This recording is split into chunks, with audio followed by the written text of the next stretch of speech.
और बड़ी खबर ओमिक्रॉन से जुड़ी हुई आ रही है। इजराइल में कोरोना के ओमिक्रॉन वेरिएंट से पहली मौत की खबर है। इजराइल के एक अस्पताल की ओर से ये पुष्टि की गई है।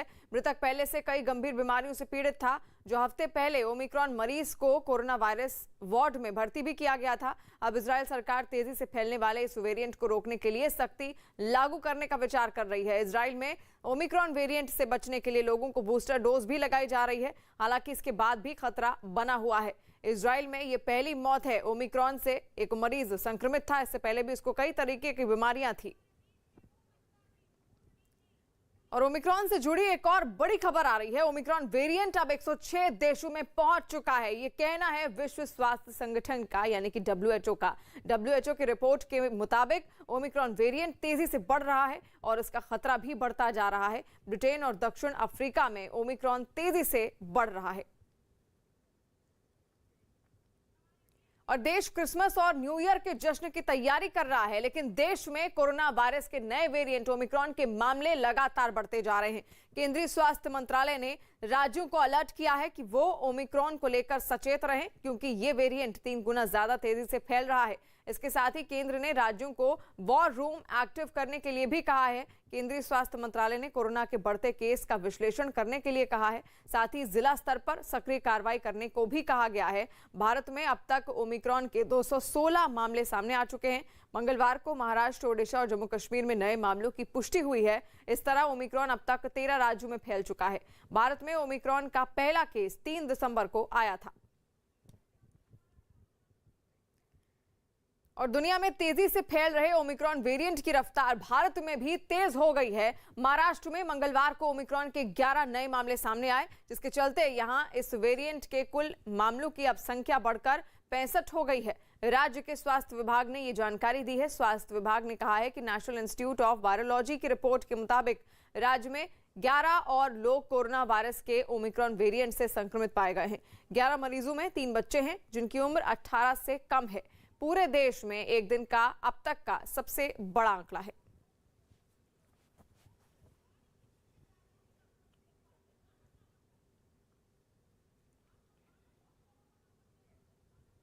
और ओमिक्रॉन अब जम्मू कश्मीर में भी पहुंच चुका है। जम्मू में ओमिक्रॉन के 3 मामलों की पुष्टि हुई है। इन लोगों के सैंपल 30 नवंबर को लिए गए थे। सभी की हालत स्थिर है। तीनों मरीजों की कोई विदेशी ट्रैवल हिस्ट्री नहीं रही है। ओमिक्रॉन के 3 मरीज मिलने के बाद पूरे इलाके में RT-PCR टेस्ट कराने के निर्देश दिए गए हैं। जम्मू में ओमिक्रॉन के 3 मामले सामने आने के बाद प्रशासन ने फिर सख्ती बरतनी शुरू कर दी है। अब यहां मास्क न पहनने पर पहली बार 200 रुपए और दूसरी बार 500 रुपए का जुर्माना लगेगा।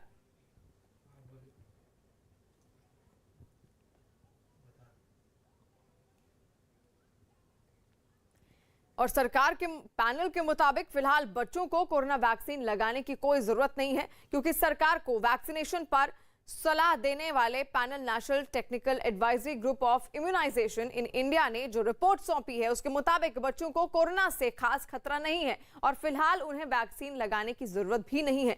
इस रिपोर्ट में यह बताया गया है कि देश में कोरोना की वजह से 12 से कम उम्र के किसी भी बच्चे की जान नहीं गई है। हालांकि कुछ ऐसे बच्चों की मौत जरूर हुई जिन्हें कोरोना के साथ कैंसर या दूसरी गंभीर बीमारियां थी, लेकिन इसके लिए भी कोरोना से ज्यादा वो बीमारियां ही जिम्मेदार थी और उन्हें कोरोना से हुई मृत्यु नहीं माना जा सकता। हालांकि केंद्र सरकार ने अभी तक बच्चों को टीका लगाने के बारे में कोई आधिकारिक बयान नहीं दिया है। नगर निगम के चुनाव में फिर से TMC का दबदबा रहा। बंगाल विधानसभा चुनाव में जीत के करीब 7 महीने बाद TMC ने कोलकाता नगर निगम के चुनाव में भी बेहतरीन प्रदर्शन किया और 144 में 134 सीटें जीत ली। नतीजा आते ही कोलकाता में TMC का जश्न शुरू हो गया और पार्टी के कार्यकर्ता बैंड बाजे पर नाचने लगे। जीत के बाद कई जगहों पर पार्टी कार्यकर्ताओं ने होली भी खेली। नाचते गाते कार्यकर्ताओं के हाथ में खेला होबे नारे लिखे पोस्टर भी नजर आए। नतीजे आते ही ममता बनर्जी ने भी खुशी जताई और विक्ट्री साइन दिखाते हुए बीजेपी और कांग्रेस दोनों पर निशाना साधा। बीजेपी भोकाट्टा by the people and Congress the sandwich between the BJP and CPM। लेकिन बीजेपी ने हिंसा की बात करते हुए कोलकाता नगर निगम के चुनाव के नतीजों पर उंगली उठा दी। TMC के गुंडे वहां वोटरों को डराने धमकाने का काम करते हैं। 2 दिन पहले कोलकाता में नगर निगम चुनाव के लिए मतदान हुआ था, जिसके नतीजे TMC के लिए खुशखबरी लाए। कोलकाता नगर निगम पर टीएमसी का 2010 से कब्जा है, जो 2021 में भी बरकरार रहा और उसे 144 सीटों में 134 पर जीत मिली, जो 2015 से 10 ज्यादा।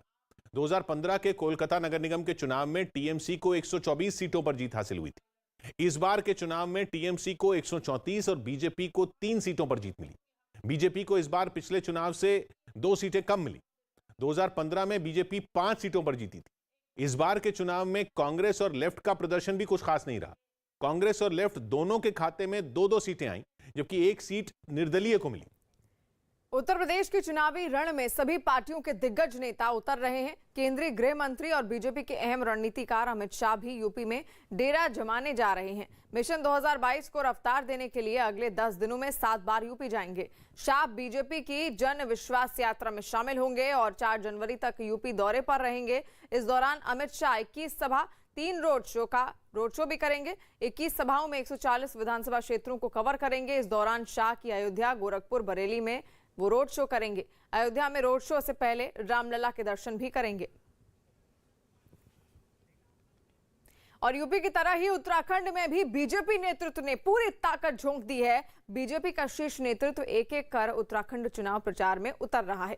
प्रधानमंत्री नरेंद्र मोदी, गृह मंत्री अमित शाह, बीजेपी अध्यक्ष जेपी नड्डा का अगले 2 हफ्तों में उत्तराखंड में कार्यक्रम है।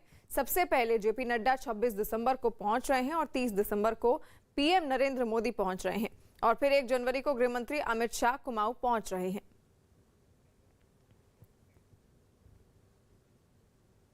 यूरोप के देश फिनलैंड में एक आदमी बैटरी से चलने वाली अपनी टेस्ला कार के खराब होने से इतना नाराज हो गया कि उसने अपनी महंगी कार को धमाके से उड़ा दिया। बताया गया कि उसकी कार में कुछ गड़बड़ी थी, लेकिन जब वो मरम्मत कराने के लिए वर्कशॉप पहुंचा तो उसके होश उड़ गए, क्योंकि वहां उसे लाखों का खर्च बता दिया गया, जिससे वो इतना भड़क गया कि उसने कार को ही धमाके से उड़ा दिया। यही नहीं, उसने इसका वीडियो भी बनाकर जारी कर दिया, जिसमें कुछ लोग टेस्ला की उस चमचमाती कार में विस्फोटक लगाते नजर आए।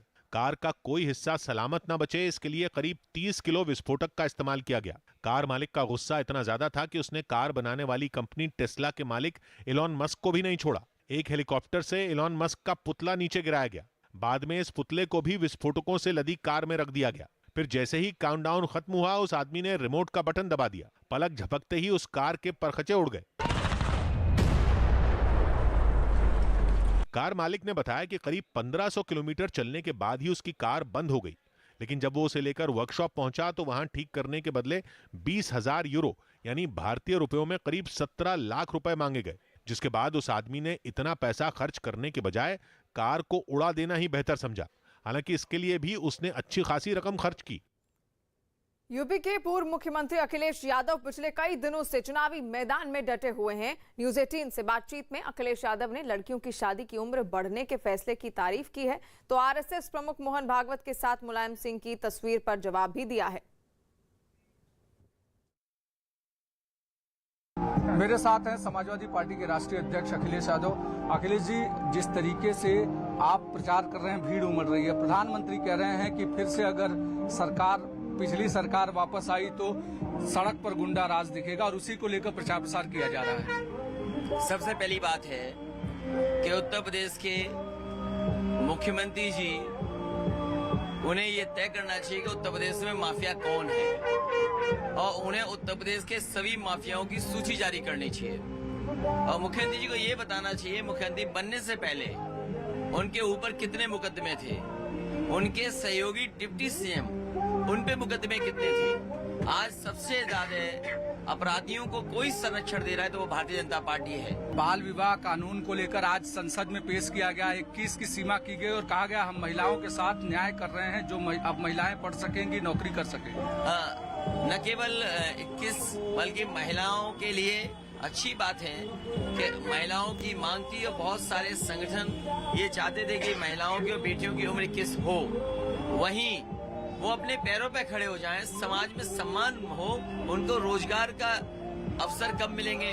अगर वो रोजगार का उन्हें अवसर मिल जाए, फाइनेंशियली वो कैपेबल हो जाए और स्ट्रेंथन उनको मिल जाए, फाइनेंशियल अगर मदद मिल जाए, वो अपने आप कुछ कमाने लगे, तो शायद ये सबसे बड़ा काम होगा। पंजाब में बेअदबी का मुद्दा गर्म है। इस बीच कैप्टन अमरिंदर सिंह ने एक बड़ा बयान दिया। पंजाब के पूर्व मुख्यमंत्री ने कहा कि धार्मिक ग्रंथों की बेअदबी होना बेहद गलत है, लेकिन उससे भी गलत है इन मामलों में शामिल होने वालों को मॉब लिंचिंग के तहत खत्म कर देना। अगर जिंदा पकड़कर पूछताछ करते तो बहुत कुछ सामने आ सकता है। साथ ही कैप्टन अमरिंदर सिंह ने कानून व्यवस्था पर भी सवाल उठाए। गौरतलब है कि पंजाब में हाल ही में 2 मामले बेअदबी की कोशिश से जुड़े आए और दोनों ही केस में आरोपियों की पीट कर हत्या कर दी गई, लेकिन सरकार ने हत्या पर चुप्पी साध ली। ऐसे में कैप्टन अमरिंदर सिंह ने इस मसले को उठाया है और इसे कानून व्यवस्था की समस्या कहा है। ये तो बहुत माड़ी गल है, लेकिन इस तो ऑल्सो जी माड़ी गल है जो बंदे कतल कर दो। क्या तरीका बनाया है इस मुल्क? There is a law in this land. अगर तुम फड़ के SGPC के दफ्तर ले जाके उन्हें इंटेरोगेट कर दिया फिर मार देने का कोई तरीका है? This is illegal, this is absolutely unacceptable. BJP ने भी पीट कर मारने वालों को गलत कहा है। पंजाब बीजेपी नेता हरजीत सिंह ग्रेवाल ने कहा कि मारने से उनके साथ सबूत भी खत्म हो जाते हैं। गुरु ने कभी किसी को मारने के लिए नहीं कहा। साथ ही ग्रेवाल ने SGPC अध्यक्ष के बयान को गैर जिम्मेदार बताया। अगर बेअदबी हो रही है किते ना किते बेअदबी होने तो बाद डर का माहौल भी बनेगा ना, अगर इस तरीके ਨਾਲ मार दिता जाता। बेअदबी ਜਿਹੜੀ ਹੈ ਨਾ ਜੀ, ਉਹਨੂੰ ਪਹਿਲਾਂ ਬੇਅਦਬੀਆਂ ਨੂੰ ਤੁਸੀਂ ਸਜ਼ਾਵਾਂ ਨਹੀਂ ਦਿੱਤੀਆਂ। ਹੁਣ ਬੇਅਦਬੀਆਂ ਪਹਿਲੇ ਇੱਕ ਦੇ ਰਾਜ 'ਚ ਹੋ ਗਈਆਂ, ਦੂਜੇ ਨੇ ਸਜ਼ਾਵਾਂ ਨਹੀਂ ਦਿੱਤੀਆਂ। ਉਹਨਾਂ ਨੂੰ ਸਾਹਮਣੇ ਨਹੀਂ ਲਿਆਂਦਾ। ਇੰਨਾ ਟਾਈਮ ਸੀ ਇਹਨਾਂ ਕੋਲ, ਕਿਉਂ ਨਹੀਂ ਲਿਆਂਦਾ? ਇਹ ਤਾਂ ਕਹਿ ਕੇ ਆਏ ਸੀ ਕਿ ਅਸੀਂ ਤਾਂ 1 ਮਹੀਨੇ 'ਚ ਹੀ ਦੇ ਦਿਆਂਗੇ ਸਜ਼ਾ। ਤੁਹਾਨੂੰ ਕਿਉਂ ਲੱਗਦਾ ਕਿ ਦੋਹਾਂ ਨੂੰ ਮਾਰਨਾ ਗਲਤ ਹੈ? ਮੌਕੇ ਤੇ ਮਾਰਨਾ ਗਲਤ ਹੈ? ਸਬੂਤ ਮਿਟ ਗਏ। ਹੁਣ ਅੱਜ ਪਤਾ ਕਿੱਥੋਂ ਲੱਗੂਗਾ ਕਿ ਪਾਕਿਸਤਾਨ ਨੇ ਭੇਜੇ, ਇਹ ਕਿਤੋਂ ਇੱਥੋਂ ਕਿਸੇ ਨੇ ਭੇਜੇ? ਕੋਈ ਵੀ ਲੋਕ ਬਿਆਨ ਦੇਈ ਜਾਂਦੇ ਗੈਰ ਜ਼ਿੰਮੇਦਾਰਾਨਾ। SGPC ਦੇ ਪ੍ਰਧਾਨ ਦੇ ਮੈਂ ਬਿਆਨ ਤੋਂ ਬਹੁਤ ਹੈਰਾਨ ਹਾਂ। ਉਹ ਕਹੀ ਜਾਂਦਾ ਏਜੰਸੀਆਂ ਦਾ ਕੰਮ ਆ। ਬਈ ਏਜੰਸੀਆਂ ਦਾ ਕੰਮ ਆ, ਉਹ ਬੰਦੇ ਜਿੰਦਾ ਰੱਖਦੇ, ਉਹਨਾਂ ਦੀ ਜਾਂਚ ਹੁੰਦੀ, ਨਿਰਪੱਖ ਜਾਂਚ ਹੁੰਦੀ। कैप्टन अमरिंदर सिंह मिशन पंजाब के लिए जुट गए हैं। बीजेपी से गठबंधन के ऐलान के बाद पहली बार बैठक की। कैप्टन ने कहा कि आगामी चुनाव में हम एक दूसरे की मदद करेंगे। कैप्टन अमरिंदर सिंह ने पंजाब लोक कांग्रेस के नाम से नई पार्टी बनाई है।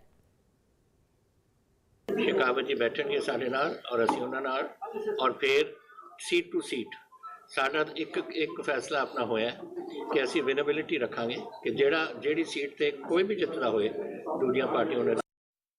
ब्राजील के रियो डी जेनेरो से क्रिसमस के जश्न की एक अनोखी तस्वीर सामने आई। वहां एक्वेरियम में काम करने वाले कर्मचारियों ने सैंटा क्लॉज की तरह तैयार होकर पूल में छलांग लगाई और मछलियों के साथ तैरने लगे। उन लोगों ने वहां शार्क और डॉल्फिन को खाना भी खिलाया, जिसे देखकर एक्वेरियम में मौजूद लोग भी काफी खुश हुए। उन लोगों ने इस नजारे के वीडियो भी बनाए। Se cuidar que já isso passa e a gente vai voltar a ser como era antes। इन कर्मचारियों ने सैंटा की तरह एक तोहफे के बॉक्स में मछलियों के लिए खाना निकाला, साथ ही उनके साथ कई करतब भी किए। इस दौरान लोगों ने आने वाले साल के लिए दुआएं भी मांगी। Bem de perto e agora na época do Natal com Papai Noel, esse evento aqui bastante interessante। ऐसा ही नजारा दक्षिण एशिया के देश इंडोनेशिया में भी देखने को मिला। वहां एक्वेरियम में क्रिसमस के मौके पर खास सजावट की गई। वहां सैंटा के कपड़ों में जल परी की तरह तैयार लड़कियों ने लोगों को क्रिसमस की बधाई दी। इसके साथ ही उस पूरे एक्वेरियम को क्रिसमस की तर्ज पर सजाया गया, जहां सैंटा क्लॉज ने बच्चों को तोहफे भी बांटे।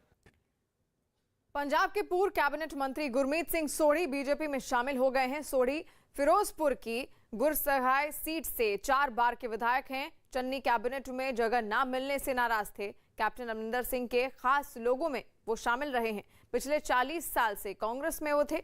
गुरमीत सिंह सोढ़ी ने कहा कि मौजूदा सरकार में अमन चैन को खतरा है। कि जो किसानों की बात बीजेपी ने मानी, उससे ये साबित हो रहा है कि बीजेपी की लीडरशिप और माननीय प्रधानमंत्री जी और गृह मंत्री जी ये सोच रहे हैं, और वो इस चीज़ पे उनको यकीन हो गया है कि पंजाब के किसान के लिए यही बेहतर था। इसीलिए प्रधानमंत्री जी ने निर्णय लिया, इसीलिए भारतीय जनता पार्टी ने यह निर्णय लिया। इसमें कोई पॉलिटिकल लोग तो इन्वॉल्व ही नहीं थे। कल को मैं कह दूं जी कि ये मैंने करवा दिया है, कांग्रेस कहे मैंने करवा दिया है, आम आदमी पार्टी कहे मैंने करवा दिया है। किसी पॉलिटिकल आउटफिट का इसमें कोई हिस्सा नहीं है। ये एक बात थी जो उन्होंने कानून बनाए और किसानों ने कहा ये कानून ठीक नहीं है, और आखिर में किसानों की बात मानी गई, क्योंकि वाकया ही में उसमें किसान का नुकसान था। और कांग्रेस सांसद मनीष तिवारी ने कहा कि राणा गुरमीत सोढ़ी का जाना चिंता का विषय है। वो 40 साल से कांग्रेस कार्यकर्ता के रूप में थे। देखो इदा है कि बड़ी मनभागी गल है, राणा गुरमीत सोढ़ी पिछले 40 वरियां तो कांग्रेस दे विच सीगे और जे राणा गुरमीत सोढ़ी वर्गा एक बहुत ही समर्पित कांग्रेस का कार्यकर्ता पार्टी छड्ड के जाता है तो ये साडे लिए बहुत सोच विचार की गल है। वहीं पंजाब कांग्रेस प्रभारी हरीश चौधरी ने कहा कि इस बार राणा गुरमीत सोढ़ी को टिकट नहीं मिल रहा था, इसलिए वो बीजेपी में चले गए। राणा गुरमीत सोढ़ी जी पार्टी छोड़ गई हैं। उनको पार्टी में जहाँ से वो टिकट चाह रहे थे वो टिकट कांग्रेस पार्टी नहीं दे पा रही थी और खुद की गुरु हाईसाई के अंदर वो चुनाव जीत नहीं पा रहे थे। वो उनको भी पता था और जो उनकी बात थी वो पार्टी मान नहीं सकती थी। वो एक और उनका कोई निजी काम था और गवर्नमेंट ऑफ पंजाब निजी काम के लिए भी इसी स्टैंड पर थी कि नहीं वो मेरिट पर ही होना चाहिए। ये दो कारणों से वो पार्टी छोड़कर गई। बीजेपी कितनी भी कोशिश कर ले, पंजाब के अंदर बीजेपी के लिए कोई भी जगह नहीं है। पंजाब के साथ भारतीय जनता पार्टी ने और केंद्र सरकार ने क्या किया है वो हर पंजाबी अच्छी तरह से जानता है। कितने भी तरह के ये पॉलिटिकल मैनेजमेंट कर ले, पंजाब के अंदर इनका पॉलिटिकल मैनेजमेंट बिल्कुल भी नहीं चलेगा।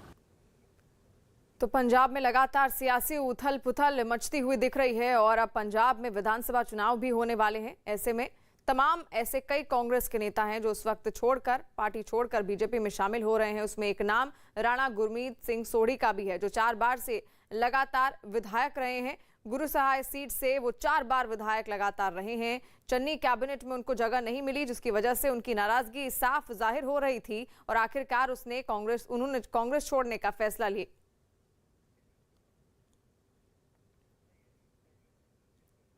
तो 40 सालों से लगातार वो कांग्रेस में थे, 4 बार से विधायक वो रहे, लेकिन नाराजगी टिकट नहीं मिलने को लेकर उनके पास थी। और दिल्ली समेत कई जगहों पर आयकर विभाग के छापे में बड़ा पर्दाफाश हुआ। कई फर्जी कंपनियों का पता चला है तो करोड़ों के गोरख धंधे के बारे में पता चला है। आयकर विभाग का दावा है कि समाजवादी पार्टी के करीबी नेताओं के 86 करोड़ की अघोषित आय पता चली है। एक व्यक्ति ने 68 करोड़ की अघोषित आय को कबूल भी किया है और टैक्स देने की इच्छा भी जताई है। साथ ही बताया गया कि पिछले कुछ सालों में 150 करोड़ की आय को घोषित ही नहीं किया गया था। आयकर विभाग ने कुल 30 जगहों पर छापेमारी की थी, जिसमें लखनऊ, मैनपुरी, मऊ, कोलकाता, बंगलुरु और एनसीआर भी शामिल था। आयकर विभाग को डिजिटल और हवाला ट्रांजैक्शन के बारे में भी पता चला है। विभाग की जांच जारी है। हिमाचल की राजधानी शिमला में मौजूद हिमाचल प्रदेश यूनिवर्सिटी में छात्रों के 2 गुट आपस में भिड़ गए।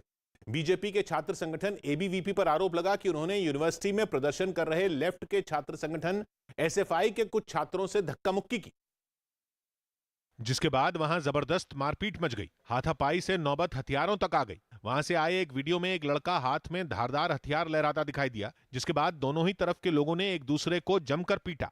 लेफ्ट पार्टी की छात्र इकाई एसएफआई के लोगों ने आरोप लगाया कि उनके प्रदर्शन के वक्त एबीवीपी के छात्रों ने बदतमीजी की, जिसकी वजह से वहां विवाद हुआ। इकट्ठे हुए एकदम से, उन्होंने गुंडागर्दी करते हुए दराट निकाले और सीधा हमला कर दिया। तो वहीं दूसरी तरफ एबीवीपी के लोगों ने दावा किया कि एसएफआई के लोगों ने उनके कार्यकर्ताओं को डराने धमकाने का काम किया, जिसकी वजह से उनके बीच लड़ाई हुई। डराने का वो यहाँ पे काम करते हैं। उनके सीनियर लोग, कुछ लोग की जो एडमिशंस भी नहीं वो यहाँ पे आते हैं। लड़ाई को शांत कराने के लिए यूनिवर्सिटी के सुरक्षा गार्ड्स के साथ शिमला का पुलिस बल भी तैनात दिखा। इसके बाद दोनों तरफ के लोगों को अलग कर दिया गया।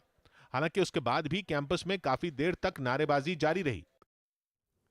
और समूचे उत्तर भारत में कड़ाके की ठंड हो रही है। वहीं ऊंचे पहाड़ों पर बर्फबारी का दौर भी शुरू हो चुका है। कश्मीर में 40 दिन तक चलने वाला सर्दी का दौर शुरू हो चुका है, जिसे कश्मीर की बोली में चिलई कला कहते हैं। और घाटी में जनवरी के आखिर तक तापमान ज्यादातर माइनस में ही रहता है। पानी के झरने, नदी सब जमने लगे हैं। गुलमर्ग के नजारे मन मोह रहे हैं। हर तरफ बर्फ की सफेद चादर दिख रही है। इस खूबसूरती को निहारने देश दुनिया से सैलानी गुलमर्ग पहुंच रहे हैं। गुलमर्ग कश्मीर की तस्वीरें आप देख रहे हैं। जन्नत कहा जाता है कश्मीर को, धरती का, और वास्तव में कुछ ऐसा ही नज़ारा इस वक्त वहां देखने को मिल रहा है। तमाम सैलानी और पर्यटक दूर दूर से वहां जरूर पहुंच रहे हैं, लेकिन जो स्थानीय लोग हैं, परेशानी उनके लिए बढ़ रही है। झरने की तस्वीर आप देखिए, किस तरीके से पूरा का पूरा झरना जम चुका है।